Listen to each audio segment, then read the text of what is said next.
What is up, you spooky bitches? We're back and we have another episode of the Hello Sidney podcast here, a podcast for horror lovers where we discuss any and all things horror. And it's me, your girl, Sidney. Happy Friday. Happy mid-April. Like we've already made it halfway through this month. I feel like it just started. Today's a very special occasion. I actually wore my signed shirt for the occasion. If you guys are watching the video episode of this, I wore this specifically. I recently just got this shirt and I saw my friend Seth actually showed it to me and he's like, we have to get these shirts. And I'm like, honestly, what better way to overcome my biggest fear than by putting the image on a shirt and just forcing myself to stare at it? It's called flooding in the world of psychology. That's literally what we're doing. And it's making me incredibly uneasy to look at, but maybe eventually we'll be cured. Honestly, I highly doubt it. I have trauma surrounding this whole thing. Myself, like many other millennials, were absolutely fucked up by this scene in Signs. And this movie came out in 2002. I was 7 when it came out. And you guys have probably heard me tell this story because I've told it so many fucking times. But for those of you who don't know, the reason I got into horror movies was because my dad watched them all the time. So I always thought it was normal. And in 2002, when this movie came out, my mom and dad are like, yeah, let's go have a family movie night. And my dad picks the movie and it's Signs. And we go into the theater and this movie's rated PG-13, as pretty much every M. Night Shyamalan movie is. It's rated PG-13. So you're like, how scary, how traumatizing could it be for a 7-year-old? So they bring me into this theater and my life changed that day. I'm literally not even being dramatic. This scene specifically, when the alien pops out from behind the bush, I have never been the same. And I've never felt a feeling like that in my life. It's an emotion that I genuinely don't think exists, but it was evoked in this specific moment. And I think my soul left my body, and I don't think it's ever been whole again since. Yeah, this sounds dramatic, Sidney. You're being ridiculous. Shut the fuck up. It's true. It's what happened. And I wouldn't trade it for the world. I wouldn't. I'm happy that I have that trauma, and this movie to this day still does this to me. When I was rewatching it for this, I was terrified.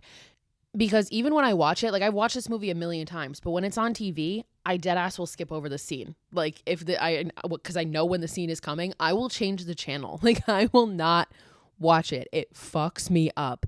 And because of this movie, aliens are my biggest fear. I can confidently say that. It's between aliens and sharks because of Jaws, but both equally fucking petrify me. I am so scared because the way that aliens are portrayed in this movie, it's they're hostile. They're coming to Earth to just fucking kill us and take over. And they don't even necessarily want resources. They just want to fucking kill us. And that was my first experience I had with aliens. And it's funny because after I watched Signs, my mom tried to show me E.T. because I think she realized oh, we fucked up. She's scared of aliens now. And they tried to show me E.T. and I'm like, bitch, the damage is done. I already think they're evil. E.T. is adorable, but I already have one image in my mind and it's this one. That will not be reversed. And it has never been reversed as much as I do love E.T. But this movie also goes so much deeper than just being an alien movie because I rewatched it this time. And again, I always have thought this movie was beautiful, but there was something about this rewatch that really made me just see the brilliance of it, which I've known it was brilliant. But for some reason this time it really hit me. And I decided that I truly think my deal breaker in life is if somebody doesn't like Signs. You guys know me. I'm very much, you like what you like, you don't like what you don't like. And if you don't like Signs, that's fine, but I can't pursue a relationship with you. And I think I dead ass genuinely mean that. How would you not see the genius and the brilliance that is behind it? So I texted my friend group that my horror group that I go do all the film conventions and stuff with. And I was like, is there anybody in this group that does not like Signs? I need you to tell me right now. And luckily they all liked Signs because I was about to break up with them over it. Half kidding. That's half a joke. Just slightly. Maybe not. Anyway, let's get into Signs. So Signs came out in 2002. It is written and directed and produced by M. Night Shyamalan. And at this point, he had done The Sixth Sense. So he was already a pretty well-known name. And the runtime is about 1 hour and 46 minutes. It has a 6.8 on IMDb and a 76% on Rotten Tomatoes, which you know what I'm going to say, pretty good for a horror movie. So the movie opens up and it's very Psycho-esque in that it opens up with the title card and this really intense heart attack inducing music. And I'm going to play it for you guys because it's really the only way to get the full effect.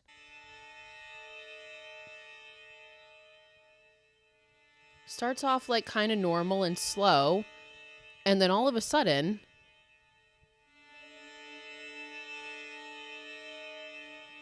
it's coming. The beat will drop.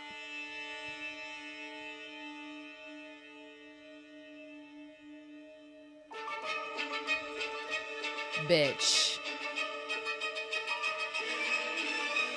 I have to turn it off. I'm literally getting scared. I just scared myself. I deadass can't even listen to the fucking music. Like, who composed that? And why? What is wrong with you? Who hurt you in your life? Like, what caused you to create such a monstrous tune?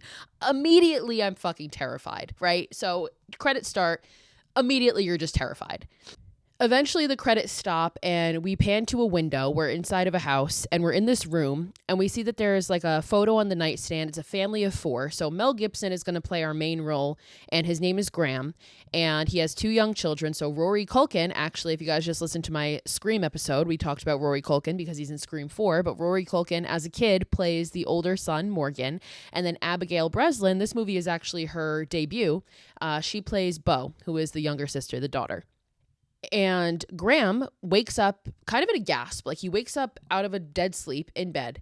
And we noticed that in that photo that we just panned by, he had like a reverend outfit on, like not outfit, like uniform. I don't really know what you would call it, but he was a fucking reverend. Okay.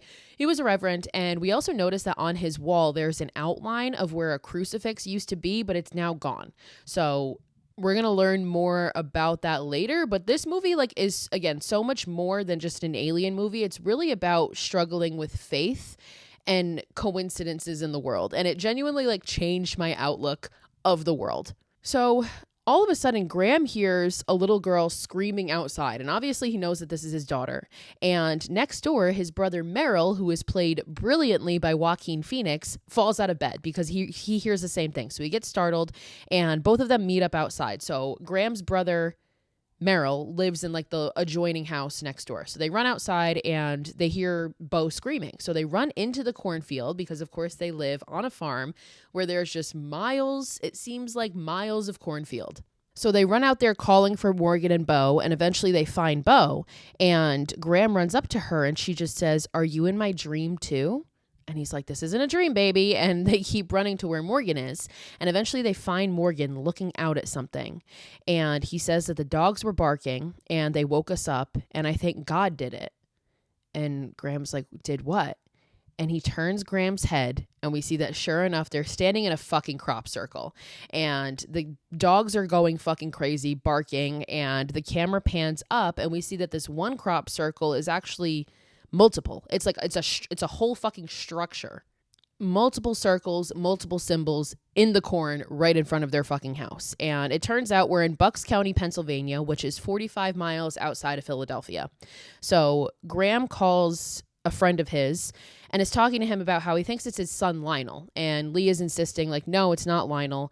And eventually, Graham goes downstairs and finds Morgan in the kitchen with one of the dogs. So they have 2 German Shepherds. Those were the 2 dogs that were barking. And one of the dogs is on the floor laying in the kitchen. And Morgan's like, "He peed. I think that he's sick." And Graham is like, "We'll take him to the doctor." But he mentions like a doctor that's not a vet. And Morgan's like, "He's not a vet." And Graham is like, "He'll know what to do. It's fine." So Morgan takes the dog outside and Caroline shows up. So Caroline is a cop, or she's the sheriff, whatever she is. She's a cop. And she shows up because Graham called her about the crop circles. So as he's talking to her, Morgan is outside and he's grilling, and he gives Bo a drink of water. And Bo drinks the water and she says, "It's contaminated," because she's a little girl. She's so cute. She's so tiny. And she's just like, her little voice, she's like, "It's contaminated." And Morgan tastes it and he's like, "It's just tap water. It's fine. Like, give it to the dog." So she pours it in the dog's bowl and she goes to slide the bowl towards the dog. And this one's Houdini. And Houdini just he snaps at her and he growls, and then he like stands up and gets in this like aggressive stance, and Morgan tells Bo not to run, but he gets more aggressive. But then we cut to Caroline and Graham, who are out in the crops looking at the crop circle, and they're looking at it and they're just talking about like what machine could possibly do this. Like, they're bent over but they're not broken. Like, this couldn't be done by hand, and it couldn't be Lionel because he's too fucking dumb. Like, we do meet Lionel actually, but they just constantly are like throwing digs at how dumb Lionel is. And that's one of the things I love about this movie too, is there is a perfect element of comedic relief to it. So it's not just pure fear the whole time. There are some funny moments. So Caroline then starts to tell Graham how she's been getting calls all day because some of the animals around the county have been acting strange. Like, they've been violent, they've been on edge, kind of on alert, almost like they smell a predator or something. Like, they've been peeing on themselves, which we literally just saw with Houdini. We notice this whole time Caroline's been calling Graham father, like referring to Graham as father. And at this point, he asks her to stop calling me father. And he stands up and he realizes, I can't hear my children. So he knows that something's wrong. So they run back to the house and they find that something is indeed wrong because Houdini is dead. And Morgan had to stab him because he tried to attack Bo. So Morgan's laying in front of Houdini's dead body and is just absolutely fucking distraught. And he says sorry. And obviously, like, he did what he had to do. He protected his sister.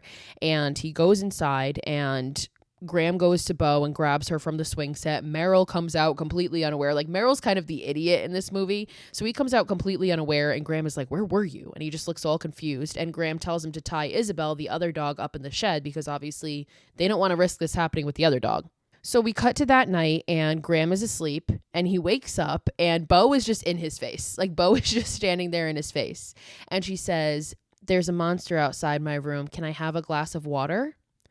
Bitch. Again, like, this is one of the many 700,000 reasons I cannot have children. Like, your kid wakes you up in the middle of the night. There's a monster outside my room. No, leave. Get out. Get the fuck out of my face. She asks for a glass of water and Grandma's like, what's wrong with the one next to your bed?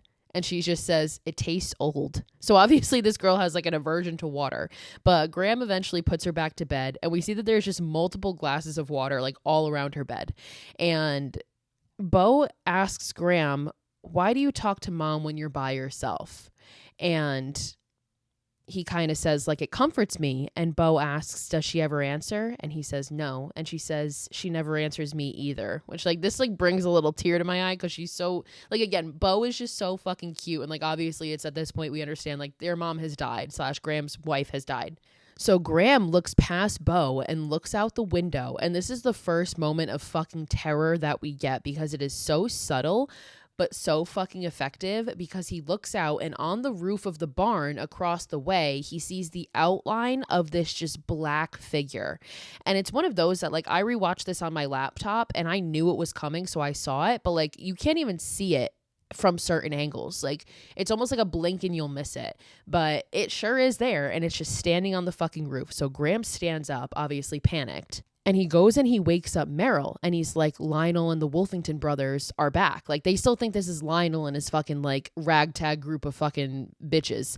And Meryl starts putting his shoes on and they basically plan to run outside and run in opposite directions. And Meryl is telling Graham, like, we're just going to go fucking crazy. Like, you got to curse. And Graham's like, you want me to curse? Like, he's obviously not used to this. And he's just like, just make noises then. Like, do something. Just act crazy.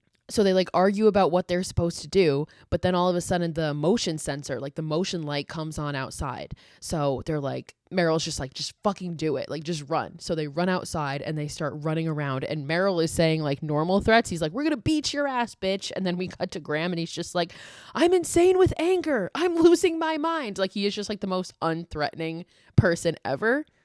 And eventually they meet up in front of the house. So their plan was they were going to circle around and cut the guys off, but they ran into nobody. They end up running into each other and meeting up again at the front of the house. And as they do, they hear somebody up on their roof now. So somebody has managed to now get up on their roof and they're like, how did he get up there? And Meryl is just like, are you sure this is Lionel? And then they hear a noise behind them and they turn and the swing set that they have is ever so slightly like moving in the wind as if somebody just ran by it. And like the crops are moving as well as if somebody just ran into the crops. So the next morning we see that Caroline has come back and Morgan is playing with her police radio and she tells him that if you have like an old baby monitor, that can actually double as a walkie-talkie. So you can use that if you are interested in the radio. So Bo's watching Dexter's Laboratory, so 2002. I love that. And Graham sees like 3 glasses of water on the TV. And he's like, you got to stop doing this. Like, what's wrong with this one? And she has something wrong with everyone. She was like, there's dust in it. There's a hair. Morgan drank from that one and it has his amoebas in it. Like, this girl is just everything. Every single cup of water is wrong. So Graham goes to pick up like 3 of the glasses of water, and then he turns and sees like another 7. So he simply just puts the ones that he has in his hand down because he's like, it's not even fucking worth it. So as he's with Bo, Caroline is talking to Meryl and is like, I just want you to know, like, I think it's really nice what you did for your brother, like how you moved in here after everything. And like, we don't exactly know what that means yet, but we will find out. And obviously we kind of understand that it has to do with Graham's wife. So Graham comes back to the table and he and Meryl are talking to Caroline about what happened last night. And she's like, okay, well, all you've told me so far is it was very dark. Like, can you describe this person? Was he tall? Was he short? And they're like, well, he was definitely tall. And she's like, over 6 feet. And they just kind of pause and look at each other. And Meryl's like, it was very dark. Like, they have no idea. They can't fucking give any description. And Caroline is like, are you even certain that it was a man? And Meryl's like, I don't know any girls that can run like that. And she goes on this whole thing like, well, there's some women's high jumpers and runners and these Scandinavian women in the Olympics that can just jump clean over me. And Meryl is like, well, excluding the fact that a Scandinavian high jumper, like Olympic high jumper, was in our yard last night, what else could this possibly be? And Caroline goes into this story about how there was a woman that was clearly not local, and she came into town the day before, and she just started like yelling and throwing a fit in a store, and she scared some locals, and nobody's seen her since. So like, anything is possible. Like, it could have been her, it could have been anybody. So at this point, Bo has come in a couple times asking like where the remote is. And Caroline eventually looks at Graham and is like, do you have anybody who might have a grudge against you? Like maybe a church member who was upset that you left the church. And he's like, well, I guess so. And Meryl comes back and he's like, listen, like, I'm pretty fast and I was running as fast as I can. And this guy was just toying with us. Like it was a game. So Bo comes back again and is like, I still can't find the remote. And Graham tells her, just change the channel on the TV. And she said, I did, but the same show's on every station. So they all like eyes wide look at each other and they go into the living room. And what is playing on the TV is a news report of crop circles showing up throughout the world. Like specifically, this is showing India. And they're doing an interview with this professor who's talking about how crop circles were in like the 70s dismissed as hoaxes. And this new resurgence is different than what they were, and it implies coordination of hundreds of individuals throughout many countries. Like, so either this is the most elaborate hoax ever created and all these people are in with it throughout all these different countries, or it's real. So Morgan, this is the first time we see Morgan hit his inhaler. So Morgan has asthma and he hits his inhaler and he just says extraterrestrials. So it's at this point we realize that something is wrong. So Caroline goes to leave and she says that she looked up the crop circles the night before, and apparently 2 to 3 guys can make a design like the one that Graham found in his field overnight. So that would have been possible, but there's so many now. Again, like there's no way that this could be coordinated throughout the fucking world. Like there's just simply no way. But Caroline suggests to Graham, like, I think you should take the kids into town and just like get their mind off things. Like you guys have been through a lot in the past few months. So Graham goes inside and we see the news is now showing that the 18th reported crop circle in India is showing up. And this is in the last 72 hours. So they're popping up everywhere. And Graham decides to take Caroline's advice and he gets everybody in the car and they go into town. And he turns on the radio and they're talking about the crop circles again. So he turns it off and he's like, nope, no radio, no TV. Like, we're not going to feed into this. So they end up getting into town and he gives the kids book money and Meryl goes a separate way. The kids go a separate way and he tells them to meet back in 15 minutes for pizza. So the kids go to this bookshop and there's an old man and an old woman who run the bookshop and they're watching the news reports about the crop circles. And the old man is saying like, this is fake. Like it's just a way for them to sell soda. Like I've been watching these all morning and I have seen 12 cola commercials. So Morgan just ignores him and asks the woman if she has any books about extraterrestrials, and she directs him to where the one that they have is. And meanwhile, Graham is in the pharmacy and he's picking up an inhaler for Morgan. And the girl that's working at the pharmacy is Tracy. And she refers to him as father, and he has to like correct her as well. Like I don't belong to the church anymore. Like you can just call me Graham. And there's a radio playing and it's talking about the crop circles. Like this is fucking everywhere. And Tracy comes up to him and she's like, Father, she's obviously obviously distraught. And she's like, I need to clear my conscience. And he's like, I'm not a reverend anymore. Like I just told you, like I do not belong to the church anymore. I haven't been for 6 months. And she's like kind of crying. And she's like, I'm just scared. Like with all this talk, people are saying it's the end of the world. Like I just need to clear my conscience.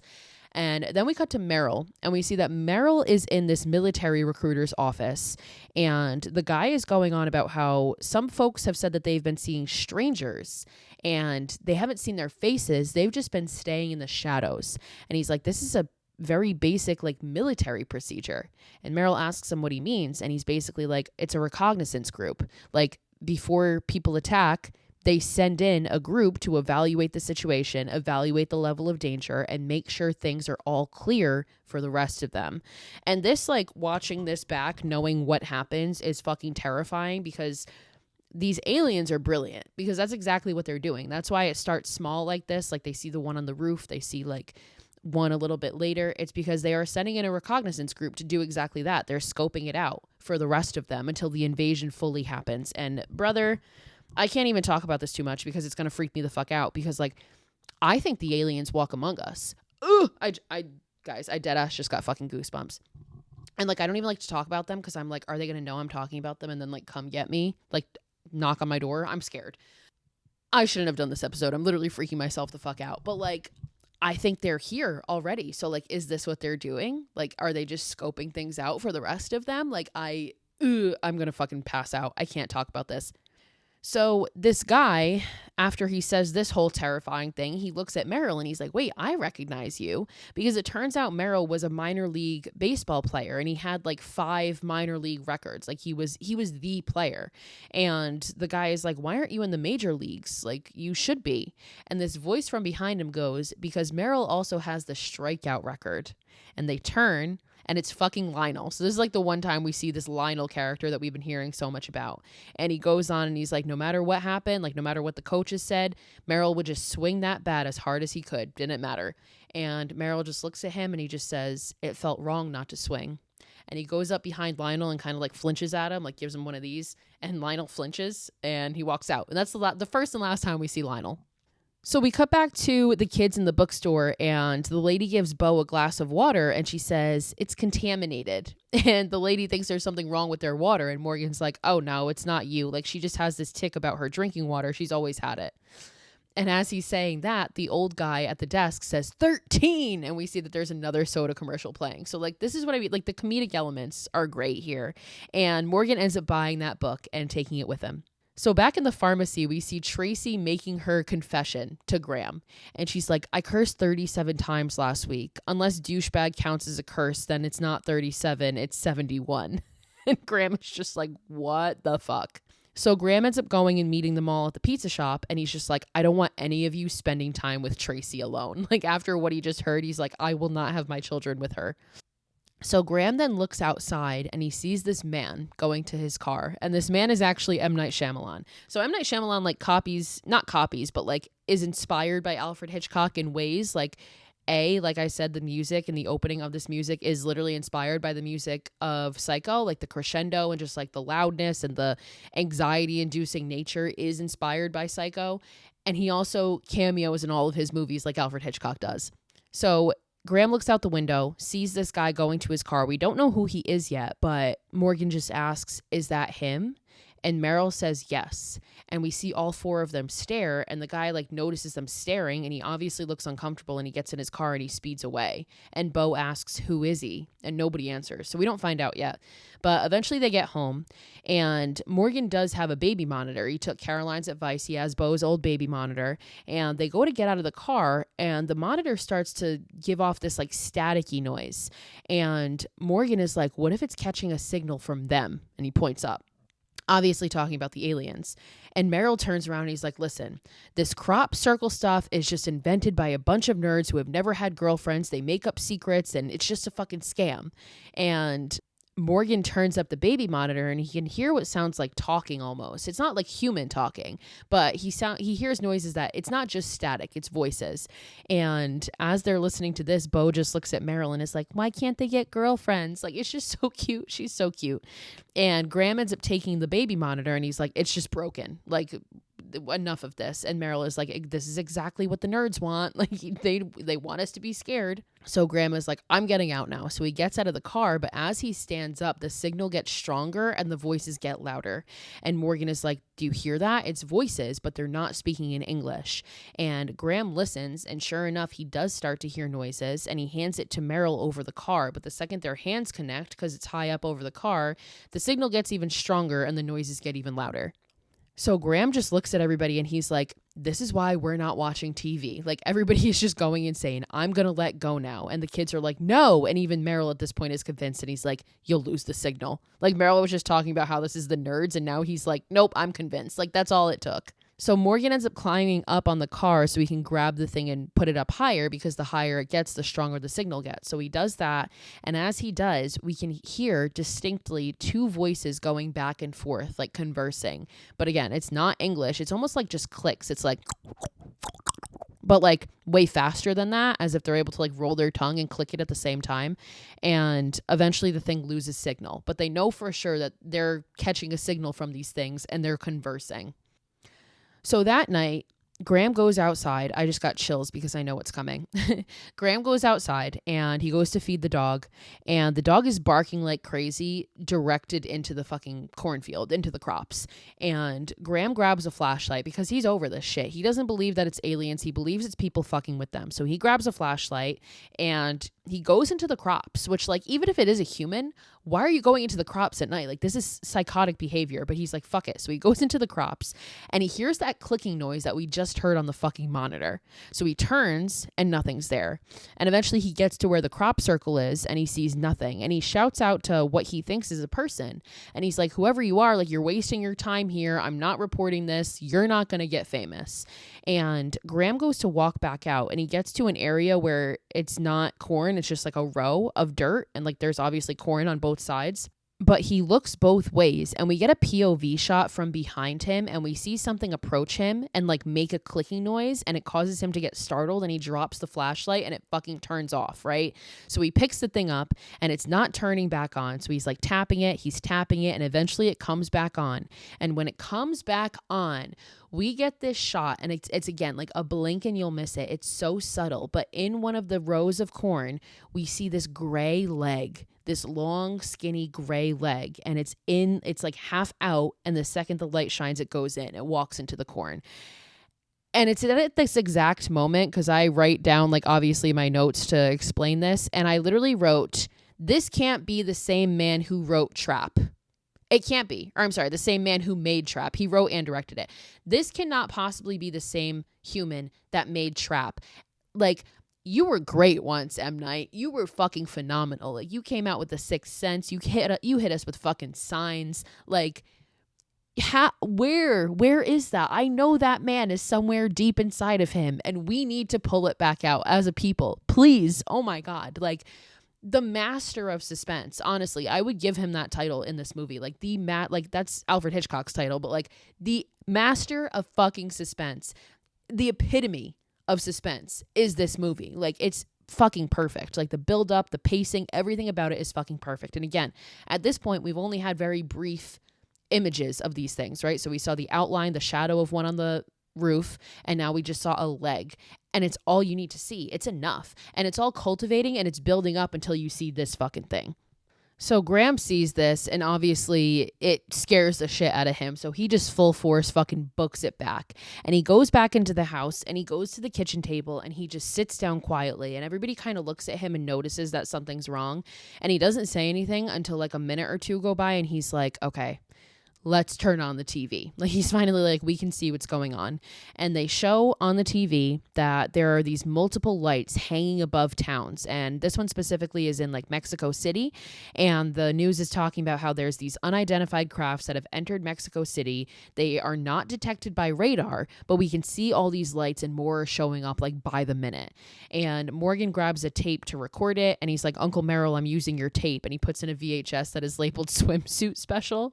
So the news is showing the images of all these lights. Morgan hits his inhaler once again. And eventually we cut to a little while later, and we see Meryl and Graham still on the couch, but the kids are asleep on them. And this part, I believe, is one of the greatest conversations in cinematic history. And I know, again, like that sounds dramatic for a fucking M. Night Shyamalan horror movie. And that sounds like I'm attributing a lot to it. But I think this conversation here is so beautiful and genuinely like changed my outlook of things. And it also sets up the rest of the movie. Like this is a foreshadow and it's a setup for the rest of the movie. And everything comes back to this conversation. So Meryl talks to Graham and he's like, people probably think that this is the end of the world. Like, do you think that it could be? And Graham says yes. And you can tell that Meryl is disappointed by the answer. Like he kind of wanted Graham to comfort him. And he even says like, I need some comfort. And Graham is like, well, the way I see it, people in this world are in two groups. When something lucky happens, group one people see it as more than a coincidence. They see it as a sign. They see it as evidence that somebody is there watching out for them. And the people in group two see it as pure luck. So group two is looking at this right now. They're looking at those lights and they're not seeing it as good or bad, but deep down they feel that whatever happens, they're on their own and that fills them with fear. But people in group one, they see those lights and they see it as a miracle and they feel that there will be someone there to help them when things go bad. And they have hope. So what person are you? Are you the kind that sees signs, sees miracles, or do you believe that people just get lucky? Is it possible that there are no coincidences? And I deadass just got chills because that moment where it's like, is it possible that there are no coincidences? This movie is truly the movie that made me feel like in my life, there are no coincidences. Everything is fucking meant to be. And we're going to get into that because it's crazy how this movie does it. It's so perfect. And Meryl tells this story, this dumb story, because Meryl's just an idiot, about how he was at a party one time and he went to go make out with this girl and he turned for a second to spit out his gum. And when he turned back, she was throwing up all over herself. And he's like, I could have been kissing her when I was throwing up. Like, I knew in that moment it was a miracle. And those lights are a miracle. Like, I'm a miracle man. I'm group one. And he asks Graham, what type are you? And Graham just asks Meryl, do you feel comforted? And he says, yeah. And Graham says, then what does it matter what I think? But Meryl kind of pushes him on it a little bit. And Graham says, I never told you the last words that Colleen said before I let her die. And I think this dialogue is very important because, first of all, we find out what we've kind of already suspected, that his wife / the kid's mother died. And the way that he says, I let her die, he obviously carries this guilt about it that when we find out how she dies, it should not be attributed to him whatsoever. But he carries this guilt and this burden about the fact that I let her die. So he goes on to tell Meryl what she said. And he said that her eyes glazed over and she told Graham to see. And then her eyes glazed over and she said, tell Meryl to swing away. And Graham is like, do you know why she said that? And Meryl says no. And Graham says, because the nerve endings in her brain were firing and a random memory of us at one of your baseball games popped into her head. And he looks into Meryl's eyes and he says, there is no one watching out for us, Meryl. We are all on our own. And like, this is the moment where it clicks that it's like, this is where he lost his faith with his wife dying. That's when he lost his faith. That's why he left the church. And he now fully believes that we are alone in the world, alone in the universe. And part of that is because he believes that his wife's last words were meaningless. Like, it was just something that she said because this random memory popped up in her head. And that was the last word she said to me, was something so fucking stupid because her memory was all fucked up. And we're going to find out later that what she said actually is much more significant. And this, again, is just like such a deep thing to me because somehow as she was dying, she knew that this was going to be significant later. And I love it so much. And he's going to find out again that what she said was not meaningless. If anything, it was the most meaningful thing that could have been said. We get a brief flash of Graham and he's dressed as a reverend. So we know this is like a flashback, and we see him pulling up to a crash scene and Caroline is there. She's the cop, one of the cops there. And Graham goes over to her and she's like, what do you know? And he says, I know that there was an accident and Ray fell asleep at the wheel. And is he okay? It's the first thing he asks is he okay? And Caroline is like, it's the first thing Colleen asked too, was if he was okay. And Graham just looks at her and says, okay, well, what ambulance is she in? And Caroline goes, she's not in an ambulance, Father. And we cut back. So we're going to keep getting this flashback as we go on, and eventually it'll all come together. And I love how they put it in pieces like this, because the final piece that we get comes at the perfect time and it all comes together. So Graham wakes up on the couch and he sees that like the TV is no longer in the living room and he can see the cord leading somewhere. So he follows it to the closet and he goes in and he finds Meryl there. And Meryl is like, the kids were obsessed. Like I had to move it in here so they wouldn't be watching it all day. They've closed all the schools and there are new developments because the lights are all gone and they show like the sky in the daytime and you can't see the lights. But a few hours ago, a bird flew and crashed into it. Like it just was flying through the sky and suddenly just stopped, like it hit a wall. They found it. Its head was smashed in. So they like the lights are still there. They're just invisible. It's like they have an invisible shield, but they're still there hovering and people think that there's more and they're all over the place. Like they're in different countries and there's a theory that the crop circles are a landmark or a mapping system so that they can navigate. Bitch, we have one in our fucking backyard. Are you kidding me? So Graham goes up to the kids' room, and he walks in, and these two are sitting on the bed with these little foil helmets on, and it's just like the cutest thing ever. And Graham just looks at them, and they look at him, and they're like, it's so the aliens can't read our minds. And they're reading this book. They're sitting on a bed reading this book. And Graham goes over and sits with them and starts looking at the book. And he's like, tell me what's in this book. So Morgan explains to him that the stuff in the book was written by this scientist whose name is Dr. Bimbu. And Graham is like, Bimbu? And Morgan gets mad at him because he's like, you had a tone. And basically in this book, it says that there are two reasons why extraterrestrials would visit Earth. One is to make contact for the benefit of the universe, or the second option, they're hostile and they've used up all the resources on their planet and they're looking to harvest our planet next. And Graham starts flipping through this book and the drawings and the pictures get like increasingly scarier. And all the illustrations in this book were actually done by M. Night Shyamalan's daughter. One of them, because he has I think 4 daughters, but one of his daughters actually did the illustrations that were in this book for the movie. Eventually he flips to this photo that is just this drawing of a UFO and it's shooting beams at a farmhouse. And when we look at the house, it's their house. And Graham even points it out. He's like, looks a little bit like our house, doesn't it? And we pan to the photo and we see like shadows of aliens underneath the spaceship. So it's like they're invading the house, like they're targeting the house. So they're all looking at this picture and all of a sudden the phone rings and they get startled. They all jump.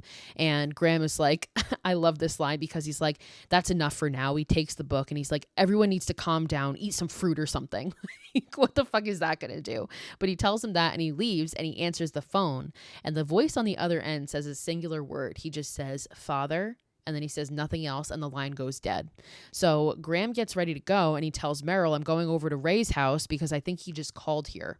So he leaves and upstairs we see Morgan looking through a telescope and Bo looks at him and is like, you don't think something bad will happen, do you, Morgan? And Morgan is like, why? Did you have a bad feeling again? And Bo says, yes. And she says, I don't want you to die. And Morgan is like, who said I was going to die? And Bo just hugs him. So Graham ends up driving to Ray's house, and on the mailbox, we see that Ray is the vet. And this is why earlier there was that conversation when he wanted to take the dog to just like a regular doctor. It's because the vet is the man that killed his wife. And he, like, not on purpose, but the man who is responsible for killing his wife is the town vet. So Graham goes to the door and he knocks and there's no answer. And he looks through the window and he can see that the place is just like in disarray. Like there's chairs knocked over, like everything's a mess. And he turns and he actually sees Ray sitting outside in his car and he goes to him and he notices that he has his things all packed up and he looks at his shirt and there's blood on it.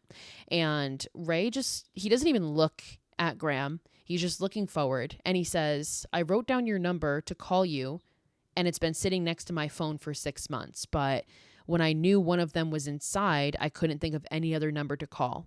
And it's kind of at this moment where there's like this redemption moment and kind of this like moment of forgiveness for Graham because Ray starts to go on and explain like, I've never fallen asleep driving before and I've never fallen asleep driving since. And there wasn't a car in sight for either direction. And if I had fell asleep just a few minutes earlier, like I would have just woken up in a ditch with a headache, but it had to be at that exact moment in the 10 seconds where she was walking. Like it had to be. It's almost like it was meant to be.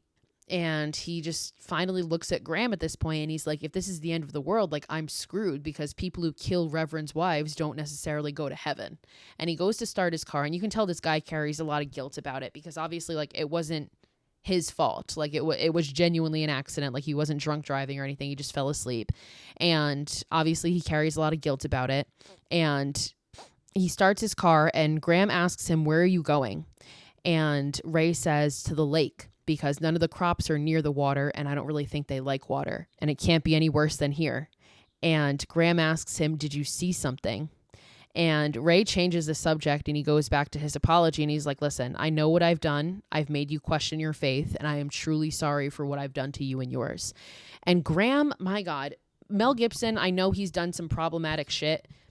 Like most people in fucking Hollywood, like everybody's corrupt or like gross or weird in some fucking way. But I will say this man is a fucking incredible actor, especially during this time. Like, what a fucking actor, because it's in this moment, like you see something in his eyes and it's like, it almost tells you that like he lets go of like the rage that he's held towards this man, the anger, and he lets go of like his own guilt, it seems, because he just kind of like nods and you see like tears welling up in his eyes and he doesn't say anything, but he doesn't have to. And it's like he finally, almost in this moment, I think, forgives Ray and just kind of accepts what happened and that it was an accident and nobody could have stopped it.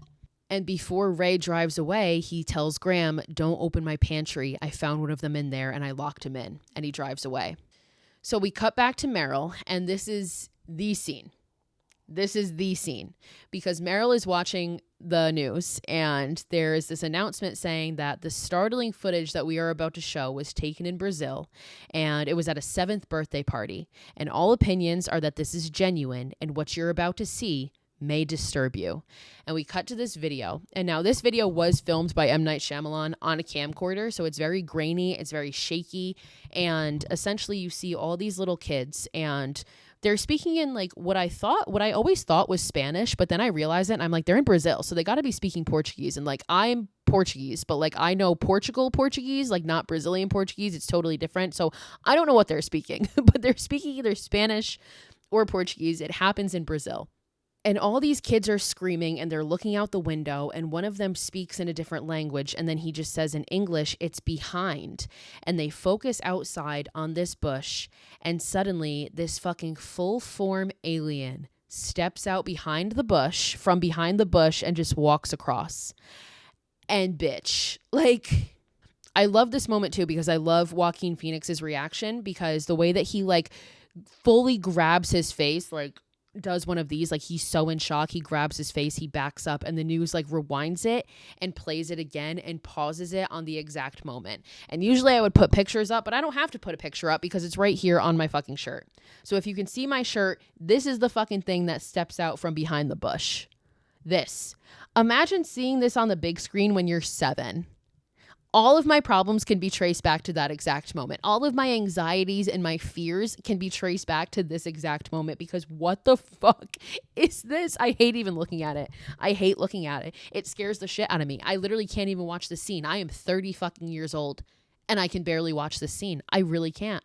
And I once again wrote, can't be the same man who made Trap because what the fuck? Like, the pure fear. And the crazy thing about this movie is M. Night Shyamalan almost made the aliens invisible because we are going to learn that they have this technology to like camouflage and blend in, but he almost made them fully invisible. And then he was like, nah, like we got to show these things. And that was the best decision that could have been made because without this scene and without seeing these things, this movie would not nearly be as effective and as memorable and as iconic as it is. It just simply wouldn't. Like everybody, I guarantee you, everybody who was born in like the 90s, show them this fucking shot, show them this one photo, and they will immediately get chills. Like it was a fucking like universal, like generation ruining moment, like generation traumatizing moment. Like there have been few moments that have traumatized a whole generation, like few movies that have traumatized a whole generation. Like I think The Exorcist is one. Everybody was fucked up at that time.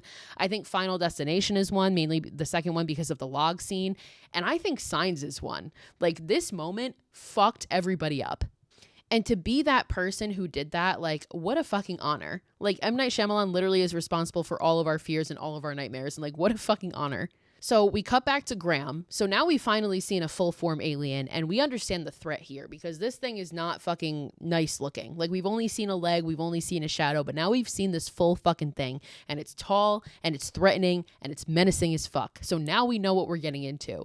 And Graham, who was just told not to go into my pantry, decides to go into the fucking pantry anyway. Of course he does. And Graham goes in the house and he starts pretending to be a cop. He's saying, like, I've already taken some of your friends down to the station. Like, the jig is up, essentially. Like, we know about the hoax. And there's no answer. But we saw the shadow, like, pacing underneath the pantry door. And as Graham starts talking, it just stops. Like, it's standing there and it's listening to him. And even that little detail is chilling. And I think that's brilliant. And Graham goes to like look under the crack of the door, but he can't see anything. So he grabs a kitchen knife off the counter and he's kind of using it as a reflection to try and look under the door, and he sees nothing. So he puts it back and he starts to walk away, but then he's like, nah, fuck that. And he walks back kind of frantically and he grabs the knife again and he goes to look. But before he can even get the knife under the door, these claws, these long ass fucking fingers, and they're not human fingers. They're like gray. These fingers just come out and like grip the floor. And Graham panics and takes the knife and fucking chops these bitches off. Like, chops the fucking fingers off. And we hear this, like, inhuman screech. And we hear Graham scream, too. And we cut. So Graham gets home, and when he walks in, this is hilarious because he sees the kids and now Meryl sitting with fucking aluminum hats on their head, like the aluminum foil hats on their head. Like, Meryl is into it too. And Meryl explains their skin changes colors. That's why we couldn't see them that night. So they're still looking at the book. Like, they're learning this information from the book and obviously from like the news reports as things are coming out. So their skin changes colors. It's why we couldn't see them. So they can camouflage themselves, which is even more fucking terrifying. And that's the crazy thing about the alien scene is like, you can camouflage yourself. You chose to be seen. You wanted to be seen. And I think that was very strategic on their part. So Graham accepts finally that this is all happening, especially because he just saw this fucking thing in the pantry. And he asks Morgan what would happen if they were hostile, like if that is the option. And Morgan explains that they would invade using ground tactics and hand-to-hand combat because they know that if they did like an airstrike, we would eventually resort to nuclear weapons and the planet would then be useless. And there are two outcomes. They fight and they're defeated and they will return with full forces hundreds, maybe even thousands of years later, or they win. Ugh. My God, what the fuck, Morgan? Like, like the dialogue is perfect. Like the way it's just like build up. Like he gives this whole thing and the options. It's like this long option or they win. Simple as that. Like, fuck me, brother. The fear this movie strikes into my fucking heart, I can't deal. And Graham eventually tells them, I've heard that they don't like water. So I think that we should go near the lake. Like I saw one of those things at Ray's house and I can't be too sure, but I got a distinct feeling that it wanted to harm me. So I think that we should pack up and go to the lake, or we can hide here and wait it out. So they end up taking a vote, and he and Bo say that they want to go to the lake, and Meryl and Morgan vote that they want to stay home. And Graham tries to pull like, my vote counts as two, and Morgan gets mad. He's like, no, like we'll be safe here. It's where we lived with Mom. And Bo changes her vote. So now it's voted that they're going to stay in the house. And Graham sits down and he looks at the window and he kind of just accepts that he just lost, but he's like, we're going to board up every window in this house. And they're like, why? And Graham is like, because they seem to have trouble with pantry doors. So this movie is parodied in Scary Movie 2, I think. And they specifically make fun of this scene because Charlie Sheen's character is like, so they've mastered time travel, but they can't get through a wooden door, which like, honestly, it's funny. But at the same time, so in my research that I've done about aliens, oh my God, I want to freak out.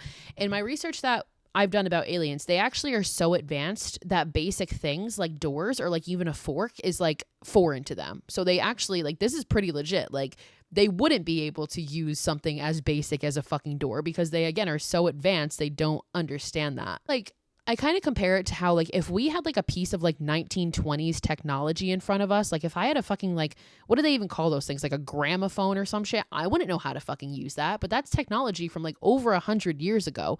But because I'm more advanced in technology that I use, I wouldn't know how to fucking use that. It's the same shit. So Meryl and Graham start to board up the doors and board up the windows, and they have the news on, and they're saying that there are lights now showing up in over 274 cities, and they think it'll be 400 within the hour. And they all seem to be showing up at or within a mile of crop signs.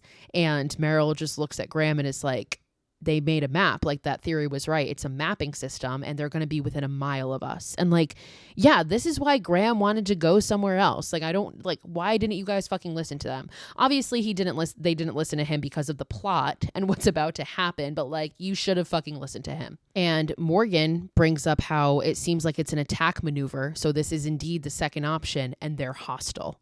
So AKA we're fucked. Like, the map says we're fucked, bitch. Like, just give up. Like, what the fuck?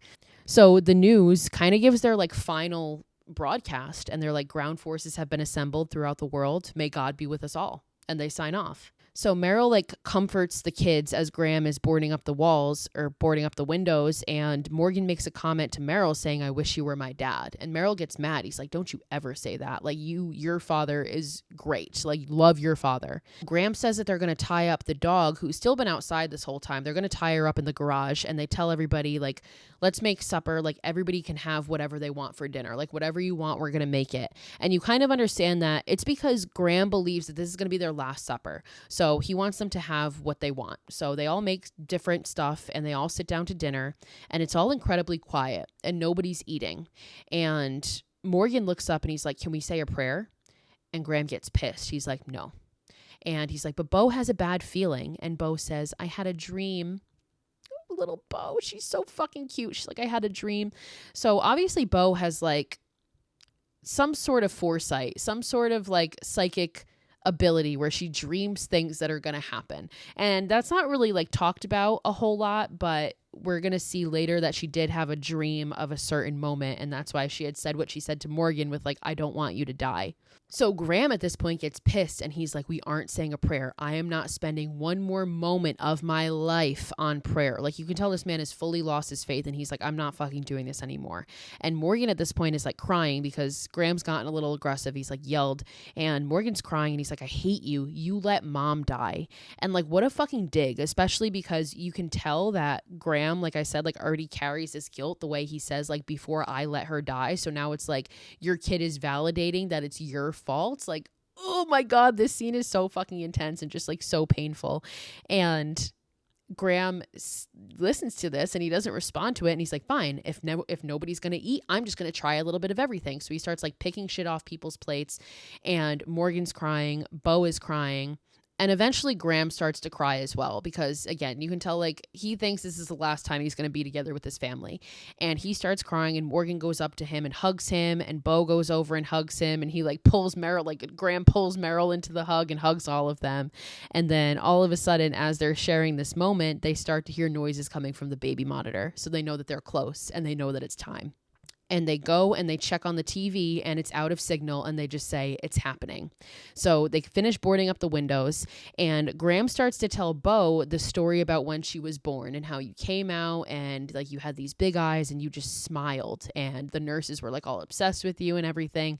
And they end up going downstairs, and this is a sad moment because they hear Isabel barking, and they realize that they forgot Isabel outside.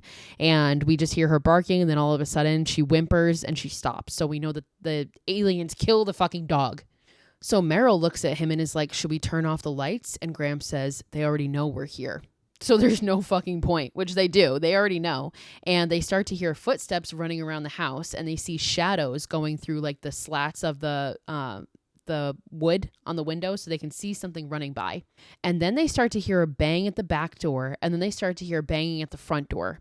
And Graham starts to tell Morgan the story about when he was born, and how when you were born, like your mom wouldn't stop bleeding, so they had to rush you out of the room, but eventually when they brought you back in. And these stories that Graham is telling Bo and Morgan about their birth is actually, M. Night had 2 kids at this point, and this was their birth story. So I like how he put that in there. I think that's really cute. But as he's telling this story, the bangs and the footsteps are getting louder, and Meryl can hear them on the roof. And he's like, they're on the roof. And then we hear breaking and shattering. And he's like, they're in the house. Like the things are in the fucking house. And they look upstairs and they realize that they forgot to board the fucking attic. So they're about to come through the fucking attic, and they grab the kids and they run downstairs. And we get this like beautiful and also terrifying shot of as they're running and Morgan's being dragged, he looks at the front door and he just sees this hand come under the crack of the door and just like curl its fingers around the door. And it's so fucking menacing. Like, it's just that simple. Like, just fingers, just like a slow curl around the door, and it makes me want to fucking gag every time I see it because it's so fucking scary. You get down to the basement and they close the door, and Morgan is like, we forgot our helmets, like they'll read our minds. And Meryl is looking for something to wedge against the door to lock it because there's no locking mechanism on this door. It's a very flimsy wooden door, and all of a sudden the knob starts to shake, and Graham is holding the door, and he holds the knob and he just says, I'm not ready. And eventually he's like, shouts out to Meryl, like it's getting like more and more like we're panicking, and he shouts out to Meryl and he's like, got it. And he grabs this axe, but as he goes to take it off the shelf, it knocks the fucking light bulb and shatters it, so the lights go out. So they're now in the dark. Like, this is my worst fucking nightmare. This is my own personal hell. Well, eventually, like, we just hear the chaos, but we're just seeing pitch dark. But somebody finds a flashlight and turns it on and points it at the door. And we see that they've gotten the axe wedged into the door. So that's fine. They find a radio and there's nothing playing on it. So they're just like, what the fuck is happening out there? And they start to hear banging on the door repeatedly. Like, it's just banging. And Graham is like, they're only making noises. They're not trying to get in. Like, why would they do that? And they realize they want our attention on the door. They're distracting us from something. And Morgan says, the book says that they're very good problem solvers. Like, they will find a way in. And Graham has this moment of realization where he's like, this used to be like a coal area. Like, there's a coal chute down here. So he and Graham start searching the walls, and they're going opposite directions. So like Graham goes left, Meryl goes right. They're searching the wall, and eventually they start to feel air, and they're like, okay, so we're close. And they meet up in the middle.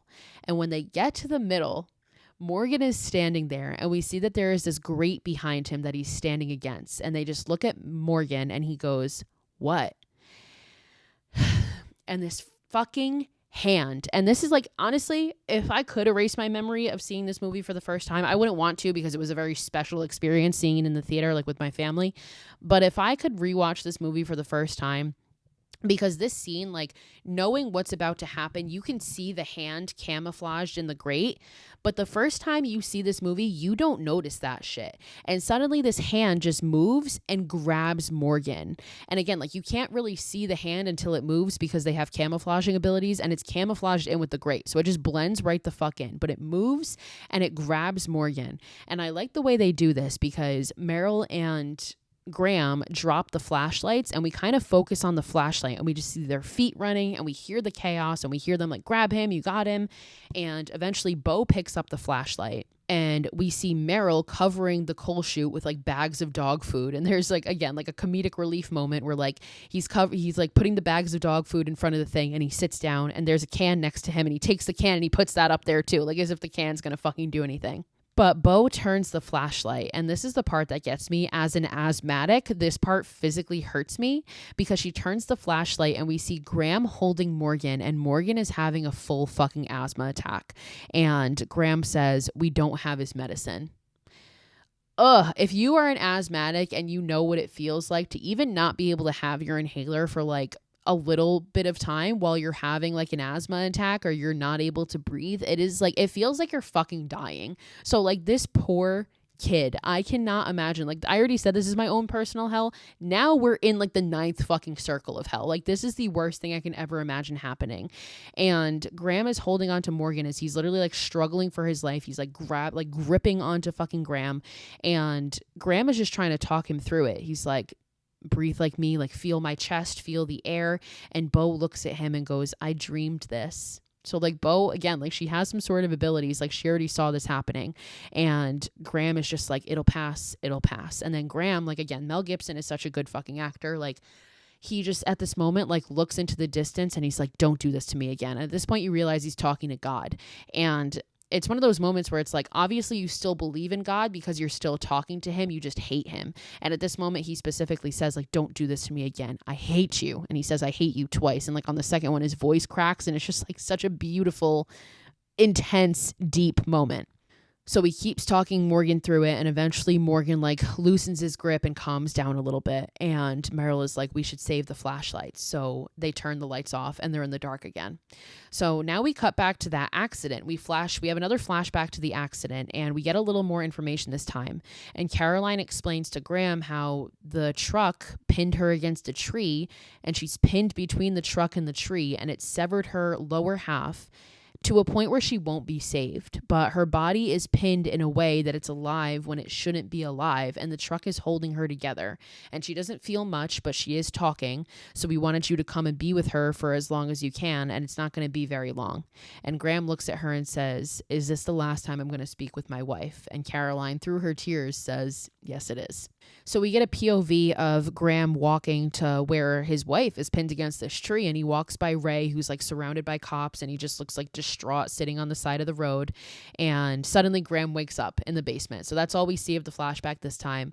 But he wakes up and Meryl ends up finding a pack of light bulbs. So the light's back, thank God. And the radio is on and they have signal again. And whoever's on the radio is talking about how my friend, like he said that the things poisoned his family and dragged them away, and they came here to harvest us, not for the planet. Like they literally came here to take us. And like that's the scariest moment. They don't even want anything to do with the fucking planet. Like they literally want humans. They want us. And on the broadcast they say, "We're lucky they're leaving." And Graham is like, "They're leaving?" And Meryl basically says they had poison gas, and according to the reports, a lot of people died, but they left really fast this morning, like something scared them off. And they even left some of their wounded behind. So people must have found a way to beat them. And everyone has a weakness, so obviously we found what their weakness is. And he looks at Graham and he asks Graham, "You didn't think we would make it through the night, did you?" And Graham says no. He admits no. And Meryl is like, "I can take some things. And one thing that I can't take is my big brother, who's everything I want to be, starts losing faith in things. And I saw your eyes last night. I never want to see your eyes like that again." So they look at Morgan, who's asleep, and they're like, "He needs his medicine." Graham is like, "If he has another attack, like he will not survive it. Like we need to go get his medicine." And Meryl says that on the radio, they heard that Philadelphia has been cleared. And again, from the beginning, we know that they're only like 45 miles outside of Philly. So Meryl is like, "We have to be sure before we open that door." And their way of being sure is they turn on the baby monitor and they hear nothing for about 3 seconds. And they're like, "Good enough for me. Me too. Like, let's fucking go." So they open the door. Meryl goes upstairs and he looks around for a second and he comes back and he gives the all clear. And they go up. Graham carries Morgan up and he tells Meryl to get the syringe because we might need to give him an epi shot. And he lays Morgan down on the couch and Bo comes in and she went straight to the TV and she's like, "They're dancing on the TV." And Graham is like, "Do you want to see it?" He asks Morgan and Morgan says yeah. So he goes to get the TV and he wheels it in. And we hear that the news is playing and they're talking about how some cities found a primitive method to defeat them. And we never find out what that is. I guess we kind of do, what the primitive method is. And just when you think it's all over, Graham wheels the TV back into the fucking room. And this is a beautiful shot. And this actually was inspired by another Alfred Hitchcock movie. I believe it's North by Northwest, because he wheels the TV in and we see in the reflection, there is an alien there and it's now holding Morgan. And this is based on, I don't think I've ever seen North by Northwest fully through, but like he can see the reflection of somebody behind him in the TV. And like, that's how he knows somebody's coming to get him. So this was based on that. But this is even scarier because what we're seeing in the TV is not human. It's a full-blown fucking alien holding Morgan. And Graham turns and he sees it. And Meryl comes in and he just like drops the EpiPen because they're just like, what the fuck? And apparently in this moment, I didn't realize this one, but as he's holding him, you see a reflection, or like you see Graham's face in the alien's wrist, and we're gonna see like Bo be in the alien's back too, and like I don't necessarily know why. We'll talk about that after. But as they look closer, Graham notices that this alien has its fingers chopped off. So this is the one that he chopped off its fingers from the pantry. And obviously this thing has come back with a fucking vengeance. And he like holds his like long ass fucking hand, long ass fingers, long ass nails over Morgan's face. And we zoom in on the reflection. So we're seeing part of this through like the TV, like the reflection in the black screen of the TV. And it starts to talk, like it starts to make those clicky noises. And the music intensifies. Da-na-na, na-na-na. Like that's playing this whole time. And we zoom in on Graham, and this is really cool because we get Graham and then we get a flash of the crash scene, and then we get Graham and then we get a flash of the crash scene, Graham, and then finally we get the rest of the accident scene. So we see exactly what happened. So we get our final flashback and we see Graham go and talk to his wife. And she says, I was just going on a walk before dinner and it was meant to be. Like this was meant to be. And she starts to give her final words to everybody because she knows she's about to die. And this is like just so fucking heartbreaking. And she says, tell Morgan to play games. It's okay to be silly. And tell Bo to always listen to her big brother. He'll always take care of her. And tell Graham. And he says, I'm here. And she just kind of like goes somewhere else and she's like, tell Graham to see and tell Meryl to swing away. And she dies. Those are her final words. So that's what he meant earlier. Tell Meryl to swing away. And we then flash to that conversation that they had on the couch, that dialogue between the two of them. And we get a repeat of Graham saying, are you the kind that sees signs, sees miracles? Like, is it possible that there are no coincidences? And we see Graham look at the alien, and then he turns to look at Meryl, and behind Meryl is one of his bats hanging on the wall, and the music is again playing, da-na-na, na-na-na, na-na-na, and Graham looks back at the alien, and he goes, swing away, Meryl. And we see behind him, Meryl looks over at him, and Graham doesn't even look, and he just goes, Meryl, swing away. Bro, I could fucking cry right now, because that's what those last words meant. She knew we were going to be in a situation where Meryl was going to have to swing away to save her fucking son and save her whole family. And that's what those words meant. They meant fucking everything. So Meryl realizes what he means and he looks at the bat. And at this exact moment, we cut to the alien and we see this like air come out of his finger onto Morgan's face. And this is the poison gas that they were talking about. And the moment that happens, Bo screams and the alien turns and we see like an imprint of Bo screaming on the alien's back. And that's what I meant by like Graham being imprinted on the alien's wrist, which I've never noticed that. I have noticed Bo in the back. And I don't necessarily know why this happens because I know obviously they can camouflage and they can blend into their surroundings, but like, why do people get imprinted onto them? I don't know, and it's honestly too scary for me to think about, so I'm not really going to go into that much more. But as we see this imprint on its back, all of a sudden Meryl comes up and swings the bat like a fucking monster at this thing and just smashes it in the back. And it's so much force that it causes the thing to drop Morgan. So Graham runs and he picks up his son and he runs outside and Meryl just hits this thing again and he's fucking hitting him. And all of a sudden the alien falls against the dresser and one of Bo's like 73 cups of water falls over and it falls onto the alien's shoulder and we see it just burn a hole in its skin. And I love this moment because this is another moment of like nothing is a fucking coincidence because Bo looks at Graham and Graham looks at Bo and in Bo's face it's almost like, yeah, see? I knew that was going to happen. And Graham is just like, what the fuck? So like, this is the reason she had this aversion to water because now there's water and they have weapons fucking everywhere. So Graham rushes Morgan outside and Bo goes outside and looks in through the window and we see Meryl just now like smashing glasses of water and the thing's like screeching and trying to cover itself as it's getting covered with water. And Graham outside takes the EpiPen and gives Morgan a shot. So he shoots it into his leg and we go inside and we get a POV as if we're the alien. I love this shot because we get a POV as if we're the alien and we see Meryl just hold up the bat and he just fucking screams like a fucking banshee and just like gives one final hit and just like smashes the shit out of this thing. And again, POV as if we're the alien, we fall back and above us, glasses of water just fall directly onto the thing's fucking head. And we see the bat broken in two pieces and in the reflection of the TV, which is now turned over, we see the alien take its final breaths and it dies. It's been fucking defeated. It worked. Swing away, Meryl. And Meryl did indeed swing away and it saved them all. So Meryl runs outside and we see Graham holding Morgan still. And he's like, that's why he had asthma. So another fucking thing, like it's not a coincidence. And Graham is now understanding that like nothing's coincidence. And he's like, that's why he had asthma. His lungs were closed. No poison got in. And he keeps like repeating it to himself because like Morgan's still not coming to. And everybody's panicking. And like this beautiful music is playing in the background. It's not like the intense music. It's more like, it's just intense, like in a different way. And Graham is just like, don't touch him, give him a minute. And like Meryl is crying and he stands up and he turns around and Bo is crying and Graham like starts to almost look hopeless. He's just like, don't touch him. And he's crying. And all of a sudden Morgan says, Dad, I'm going to start crying. Like this scene is so beautiful. He says, Dad. And Graham's crying like a fucking baby. Meryl turns around. They're all shocked. Bo's shocked. And Morgan just goes, what happened? Did someone save me? And Graham through his tears, like me right now, Graham through his tears is just like, yeah, baby, I think someone did. Oh my God, it's so fucking beautiful. Like, how do you watch this movie and be like, this is a bad movie? How? When this exists, like when this happens and this deep of a meaning is in it, it manages to be so meaningful and so existential and so deep, yet also so fucking terrifying. How does one not like this movie? So we end up zooming out. Everybody's safe. The family's together. Everybody's safe. And eventually we zoom into the bedroom window that we had actually started the movie in. So this is Graham's room. And we pan and we see that it's now snowing outside. So we understand that some time has passed. And we see Graham in his room. And he's actually putting on his reverend uniform. He's gone back to the church. And we see him getting ready. And we hear the kids laughing downstairs and playing in the background. So tell Morgan it's okay to be silly and play games. And that's exactly what he's doing with his little sister.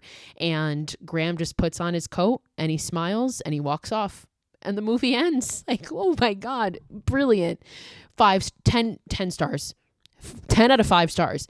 12,000 out of 10. This movie belongs in a fucking like museum somewhere.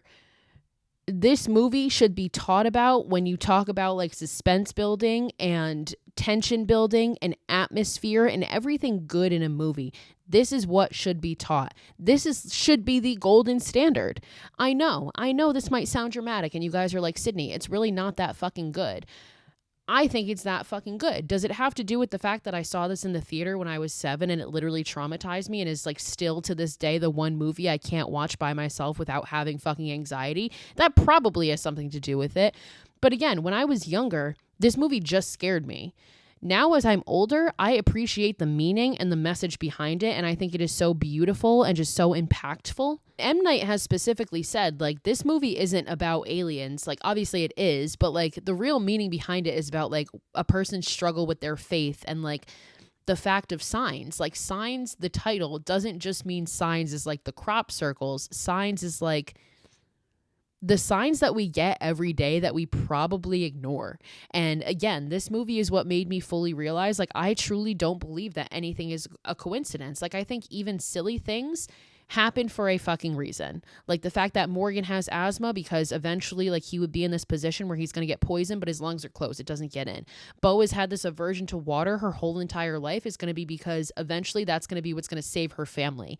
And the last words that Graham's wife said that he's been mad about for the past 6 months because he thought it was meaningless is what saved their fucking lives. Like, realizing swing away, like, means to swing away. Yeah, so this movie has simultaneously, like, destroyed me and terrified me, but also has just opened my eyes to a whole new world in the best way possible. Like, it's genuinely life-changing. I think this is by far M. Night's best movie, and I know, like, that might be a hot take because that's contending with The Sixth Sense, which also is an incredible fucking movie, terrifying in its own way. But for me, this is the best one. And the crazy thing is that M. Night Shyamalan has said that this was his easiest movie to write. Like, this movie, the idea for this just, like, came out of him. Like, he said it was the easiest movie to write and the easiest to direct. The craziest thing about this movie, and it's very much like the Jaws effect. So once we hit 90 minutes into this movie, the aliens have only had 11 seconds of screen time. 11 seconds. And by the end of the movie, which again is about, like, what? An hour and 46 minutes, I think I said. Yeah, an hour and 46 minutes. They have a minute and a half of screen time. A minute and a half in an hour and 46 minutes. And they managed to just strike such fear into my soul that dead ass aliens are my biggest fucking fear. I can't even talk about this shit without having a fucking spiral. The crop circles in this movie, by the way, are real, like the one that we see in Graham's fields. And like Caroline said, like, there is a way for a human to make these. So, like, they did actually make the crop circle because M. Night doesn't like using CGI. So he's like, yeah, we actually got to make this bitch. And something else very subtle that M. Night uses in this movie, like, his use of sound is incredible. And, like, specifically, there's one scene in the beginning where Graham wakes up and there's crickets chirping, and then he goes outside and the crickets go silent. And I think that's so effective because, A, silence is really uncomfortable. And, like, when you're in the wilderness, like, people always say, like, if you're in the woods and everything goes silent, that means there's a predator near, and that is a very bad sign. So it's just, like, such a subtle little detail, but so effective. And, like, you don't even, it's weird because you almost don't even realize it, but you still feel the effect of it because it's almost like subconsciously your mind understands that there's danger around because it's gone completely silent. So it's just fucking brilliant. This movie is perfect. This movie is brilliant. The dialogue is perfect. The cinematography is perfect. The effects are fucking terrifying and perfect. The acting is perfect. The music is perfect. The story, everything. Guys, is this my favorite movie ever? Like, fuck, is this my favorite movie ever? It like genuinely might be. Like I said, I think it's actually my deal breaker. I love this movie so much. And if you don't love this movie and maybe you've only seen it once, I implore you, please go back and again, just like look at the deeper meaning of it because it's just so much more than just an alien movie. It's so deep and it's so beautiful. And like as an adult, like I really appreciate that now. So that's Signs, guys. That's the movie that absolutely traumatized me and fucked me up in my childhood, but I think is still just like one of the most brilliant and beautiful movies ever made. And I will die on that hill. I'll stand by that for the rest of my life. So I hope you guys liked this episode. Thanks for listening to me freak out and cry about Signs. And thank you for looking at me wearing this freaky ass fucking shirt that I love and I also hate at the same time. But this coming Wednesday, we're going to be doing part 2 of our Scream series. So we will wrap up the Scream franchise then. And then next week, what are we doing next Friday? Case 39, another movie that just like scared the absolute fucking shit out of me. So until then, you guys know where to find me. It's horror_chronicles on TikTok and Instagram. You can keep up with me there. And until next time, watch more horror movies and stay spooky, my friends.